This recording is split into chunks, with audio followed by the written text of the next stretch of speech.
Hello and welcome to ICA in Conversation that broadcasts twice a month, focusing on current issues and challenges in the context of compliance and counter financial crime. I'm Dixon-Burnett and I am global lead for all things governance, risk and compliance here at the ICA. And coming up, we're going to consider the hidden challenges of whistleblowing, in particular, considering the unintended consequences and potentially harmful effects of certain speak up provisions that they can have and the ways in which these risks can be mitigated. To do this, I'm delighted to be joined by Sharon Oded, Professor of Corporate Compliance and Enforcement at Erasmus University, Rotterdam, and Head of Investigations at Norton Rose Fulbright, LLP in Amsterdam. Sharon brings exceptional experience, academic research, and practical insight to this topic, as reflected in his extensive list of scholarly and professional publications on whistleblowing and related issues. Welcome, Sharon, and thank you for joining me in this conversation. It's great to have you here. Thank you very much, Rod. Thanks for having me. And welcome to all of you joining us through LinkedIn.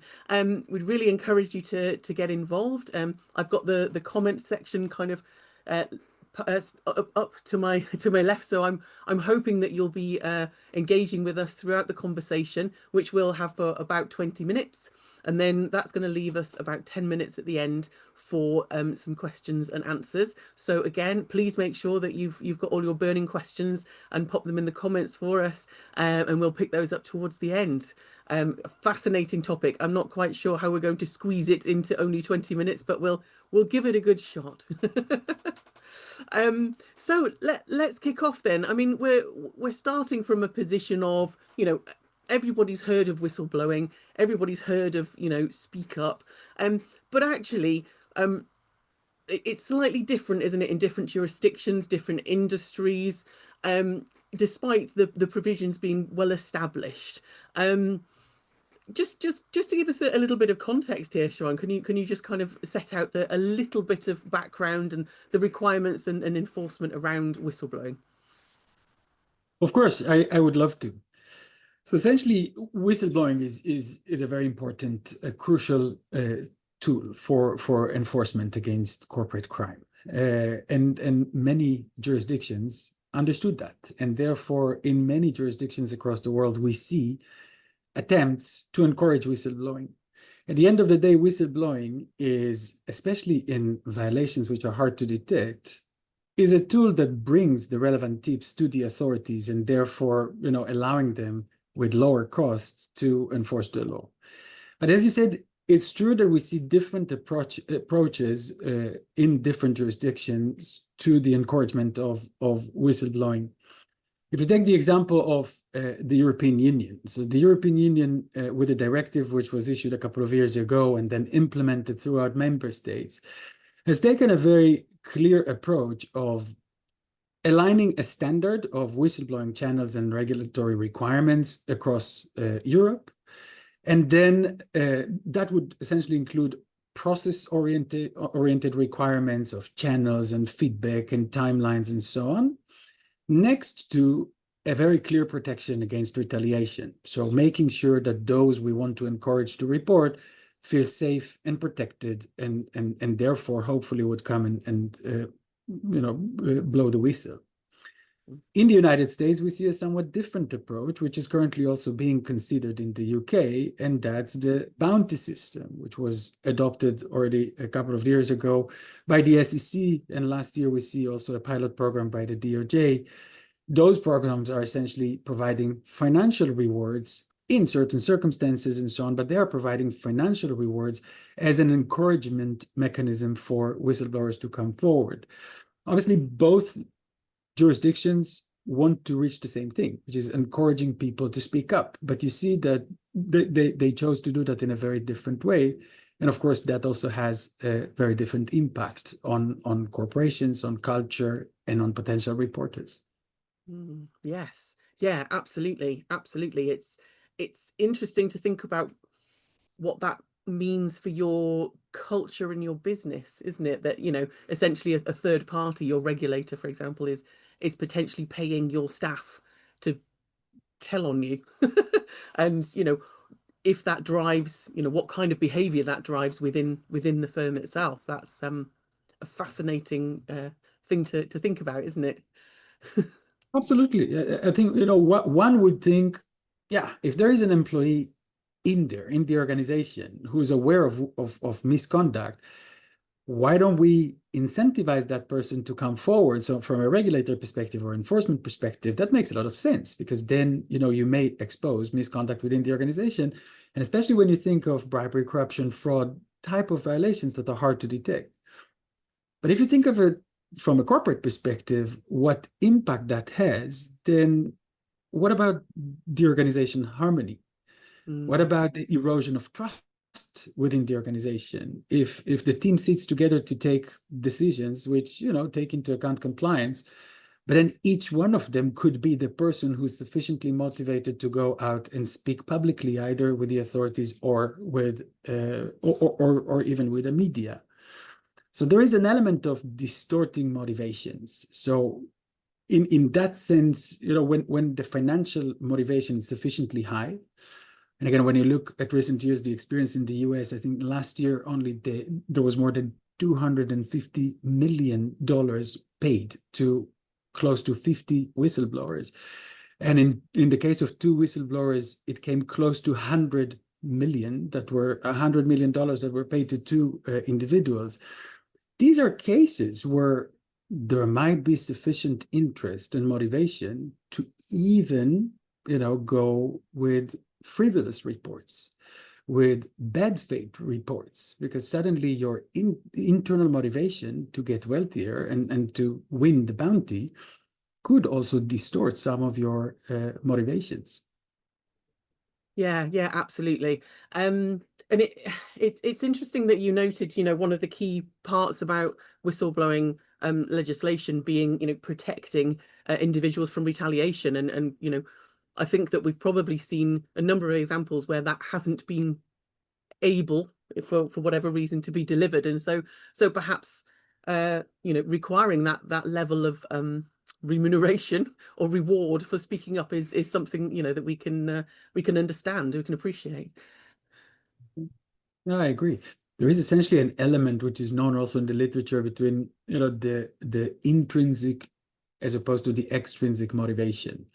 And the idea there is that once you motivate people by extrinsic motivation and you pay them for what they do, then sometimes you actually shift the focus of their motivations.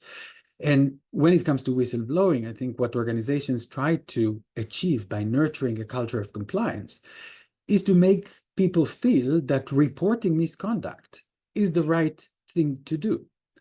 But then these type of motivations are then competing with potentially a bounty of many millions of dollars that could actually also influence the way that you think about your obligations, about your morals, and about your commitment to the company's values.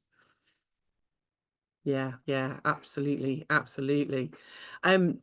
We could stay on this for a while, but I think what a lot of people have come to hear about is your particular research in this area, and particularly around the use of regulators of their enforcement tools when it relates to whistleblowing. A fascinating read that's called "The Intoxication of Force," which has identified some pretty strong challenges.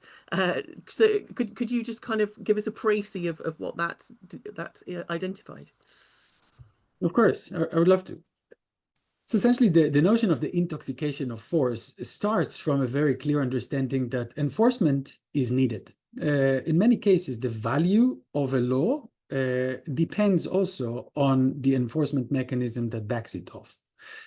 If laws are not enforced, then the chances that are being complied is obviously lower. But at the same time, while enforcement is a very important tool in this entire environment, enforcement is essentially a double-edged sword. Because while it is crucial for compliance, and while it encourages compliance, when enforcement is applied in a forceful way, in an aggressive way, it could, in fact, reach unintended consequences. So, for instance, if you look at, using your enforcement tools in a very aggressive way, then of course, in some cases, for the short term, you'll have wonderful wins.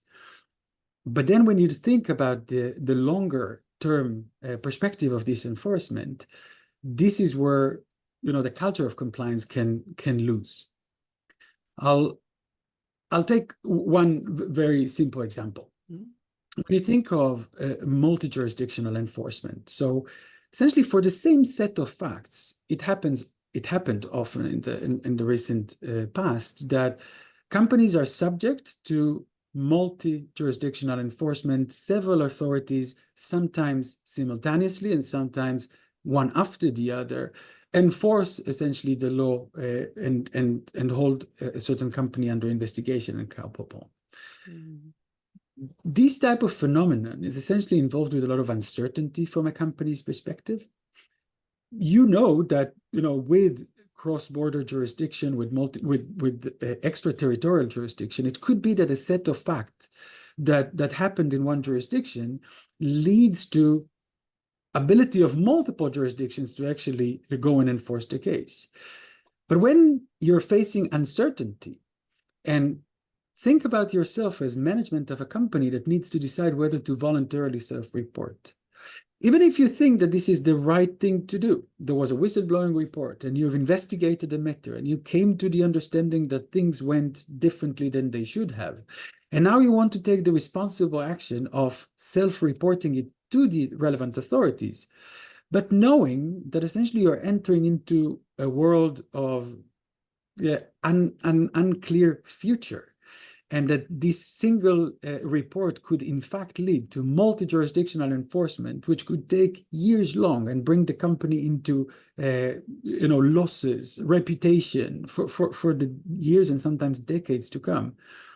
This is a very simple example of short-term gains, because each one of the authorities was actually able to enforce the law and to punish the bad guys and to make them pay and so on.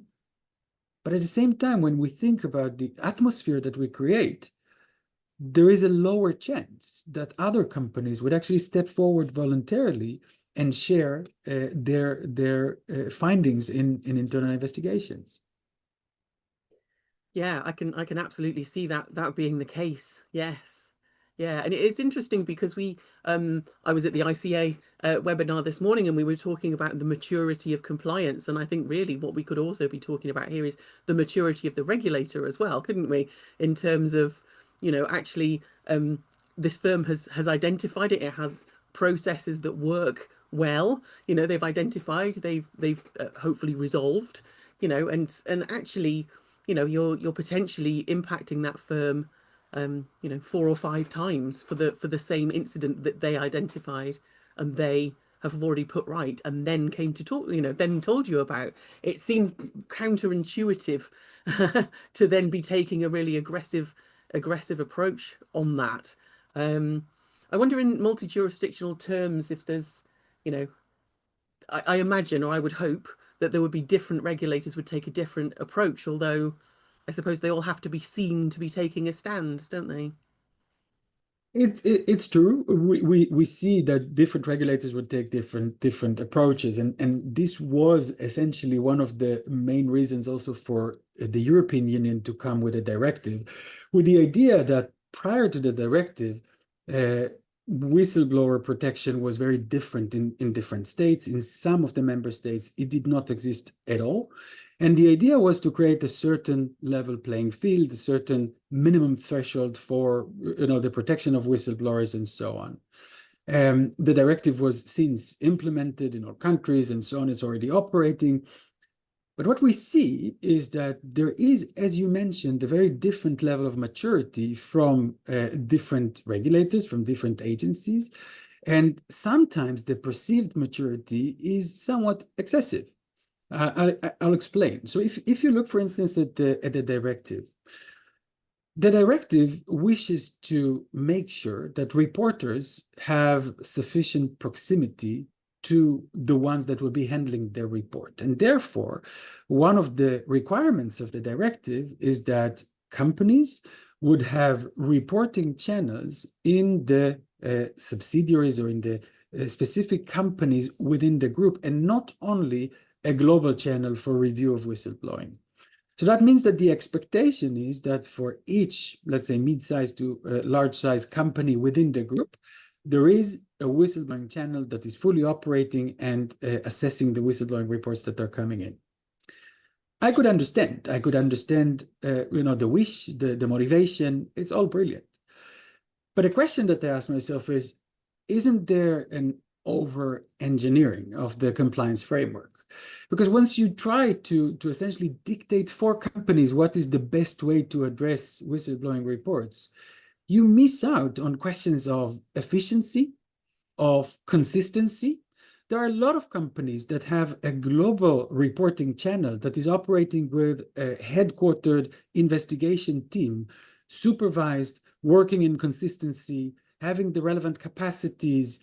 There is a better monitoring and control. There is less potential of conflict of interest because if the report is provided to the local team, sometimes there is a question of confidentiality, conflict of interest, and so on. So many organizations would find it, in fact, much better, much more efficient, much more desirable to hold a global chain or a global channel of reporting and a global team that investigates that. But when the directive essentially believes that there is a better way to do that and then dictates how organizations need to do that, then we may find ourselves leading to a solution that is not necessarily optimal for all global companies. Yeah, oh, absolutely, I can see that. Yeah, and I suppose you're talking there about potential conflicts of interest, etc. Given the these kind of potential challenges or different approaches from regulators and firms really not knowing what to expect from their legislators or regulators, what are the potential risks that you can see coming from that kind of over enforcement, as it were?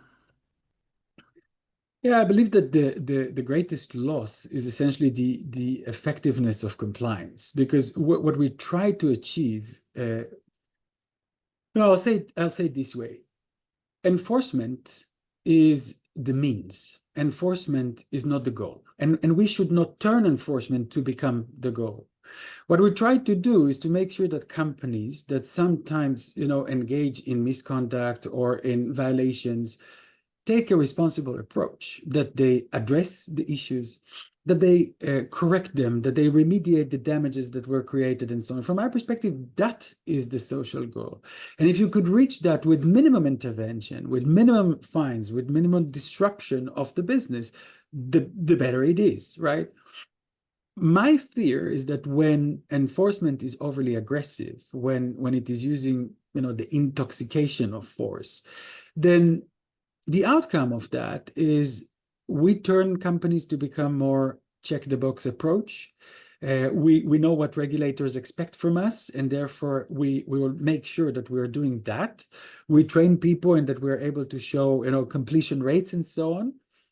But we invest less efforts in nurturing a true, transparent, and committed culture of compliance. And this is, I believe, one of the greatest risks of being overly aggressive with the enforcement. Yes, yeah, that regulation, well, the enforcement of that regulation is having the opposite effect to that which regulators are trying to push. Yeah, absolutely. And I suppose there's also a risk that you know if a firm is behaving in such a way that someone is feels the need to blow the whistle, knowing that you may be investigated, you may be fined by several regulators. I guess there's also a potential that one might forget to write it down, let's say, or things may not be fully minuted as perhaps they should, and that that in itself is going to be a concern, I suppose. It drives further poor behavior, I suppose. Absolutely. So essentially, it has to do with the culture that we would like to nurture within organizations. How do we educate and how do we direct and steer our employees to behave and to think and so on. But it absolutely goes also into the phase of once violations have been identified, what do we do with that? So I gave the example of self-reporting, yes or no, and totally agree. When you're entering into a world of uncertainty about who's going to enforce, what's going to happen, can I get the deferred prosecution agreement or not? What are the conditions for that? The higher the uncertainty, the lower my interest to actually step forward. The same goes for instance, privilege protection. We see that in recent years, the protection of a legal privilege is eroding. And as it is less accepted, for many reasons, it could be because in some jurisdictions, cooperating with the authorities would mean that you're expected to waive your privilege. It could be that, I don't know, in the context of a dawn raid, you haven't raised the flag and immediately claimed that something is a privilege, and therefore you are seen as waiving the right of privilege. For all sort of reasons, when privilege is becoming less respected, then while we're trying to educate people to investigate and to take the right action and to remediate, what we do in practice is we turn compliance officer to educate their employees what not to put on paper, how not to draft documents, because when they are found, then the authorities could get into certain understandings. And this is exactly what can be seen as the criminalization of compliance. While compliance is supposed to be a field of influencing people to do the right thing, especially when they're not being watched. Instead, we encourage internal compliance teams to think about the liability risk and to think about empowering their employees with the relevant tools to reduce the probability of detection, to hide tracks, to make sure that they do not leave behind documents or anything along these lines, knowing that then they're exposed to enforcement. I think, I can offer you one example that I dealt with recently, which would probably also clarify the matter. Imagine yourself a company that conducted a full investigation and then found that one of the employees behaved completely illegally against policies, against trainings, and against everything else. With labor law protections and so on, it is not always easy to also let a person go, right? And in some cases, these type of findings would bring you to a litigation, right? You would need to litigate the case against that employee. But this is the point where the company immediately thinks, from a compliance perspective, from a responsible message that we want to deliver to the employees, when we see an employee who's aggressively behaving against law and against our policy, we want to take action. But on the other hand, the same company would immediately think, oh my goodness, if I'm taking this case to the public court, I'm actually going to suffer enforcement from the authorities because all this information will be out there, right? So this is the specific example where also policymakers, where also enforcement authorities could take into account the broader perspective, not the immediate win in the short term, but think about the impact that the enforcement actions have on the culture, on the reaction, on the responses of corporations once they become aware of misconduct.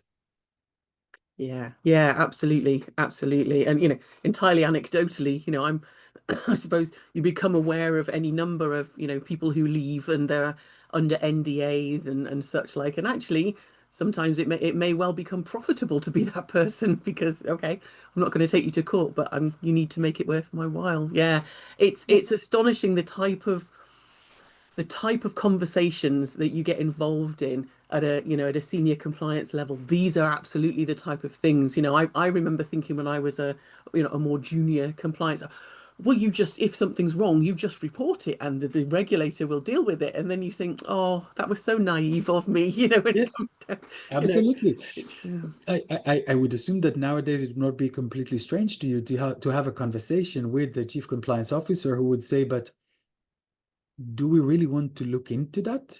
Because if we do, we may actually find, right? yeah. These are the type of conversations the chief compliance officers sometimes have also with their management, simply because there is no guarantee that if you identified wrongdoing and you're doing the right thing that you're expected to do as a company, including disciplinary action, remediation, compensation to whoever suffered, even if you do all these beautiful things, there is no automated or certain free card that you can take knowing, okay, I'll be off the hook. No. In fact, it could be that while you are busy remediating, correcting, disciplining, you would then find yourself under enforcement and needing to protect yourself, protect the company, and take into account all the collateral effect that this has on employees, supply chain, customers, and so on. So this essentially boils down back to the very starting point, right, of the intoxication of force. There is less value to the law if it is not enforced. Voluntary basis is, yeah, as you said, naive from time to time, right? But enforcement needs to be measured. It needs to be proportional. It needs to take into account the long-term effect and not only the, immediate gain that you have in the case at hand. Absolutely, absolutely. Yes. I'm aware that time is running away from us here. I haven't seen any questions arriving in the comments yet, but perhaps whilst those that are watching have a think. It sounded like that was that you covered there, really what regulators need to be looking at, what they need to be thinking of in terms of how to make their regulation and their enforcement effective. I wonder if there's anything else just to quickly tie up there, but also some kind of takeaways for companies. What can regulated firms actually do in order to address this, if possible, or make the best of it? Yeah. So I think just to wrap up on the policymakers, I think that the couple of points which we touched already before show that there is a very good justification to leave, especially the design of the compliance program, and especially when we focus on whistleblowing, to be the prerogative of the company, because the company often knows itself best. And while regulators, policymakers, are very powerful in providing guidelines, benchmarking, and everything else, when it comes to over-engineering, then that could be counterproductive. And I think that, again, from enforcement perspective, thinking about the cultural impact of the behavior that we want to reach, rather than the formalities, rather than the completion rates of trainings, the policies, the box that need to be checked, all those, from my perspective, are important, but they cannot be the story in its entirety. When it comes to companies, I think, from my perspective, I think the best lesson would be seize the opportunity, because whistleblowing is absolutely a threat. It is a risk. Nobody wants the dirty laundry to be laundered outside, right? Nobody wants to suddenly wake up in the morning, or in most cases, as it happens, to be on a Friday afternoon just before you go home, and then see the whistleblowing report or the dawn raid taking place and so on. No. But while all these whistleblowing mechanisms present a risk to the organization to be exposed, they are also reflecting an opportunity to actually identify misconduct, to take action, to prevent misconduct from becoming systemic, and to identify it soon enough. But in order to do that, and that's probably the important message I would say for companies, is it's not about how great your policies are, how brilliant was the person who drafted them for you. It's not about that. It's about the actions that you take in implementing the whistleblowing, because actions do speak louder than words. And if whistleblowers see that once reporting, they are essentially exposed to retaliation, then think like, who would report next? Designing the system in a way that promotes trust and fairness. And I think the last message, and probably love to leave you with this one, I think, listen, because having a whistleblowing system is a brilliant thing, but once people do report, make sure that you do capture this value, that you act upon it, that you do something with it, and you do not just leave it as another, case number in your case management system. Absolutely, absolutely.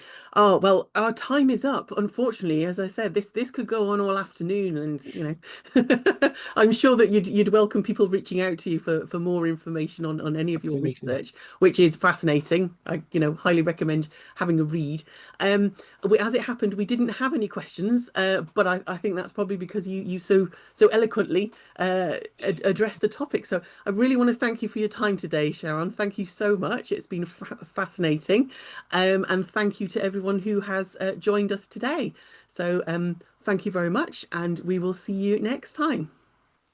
Thank you very much.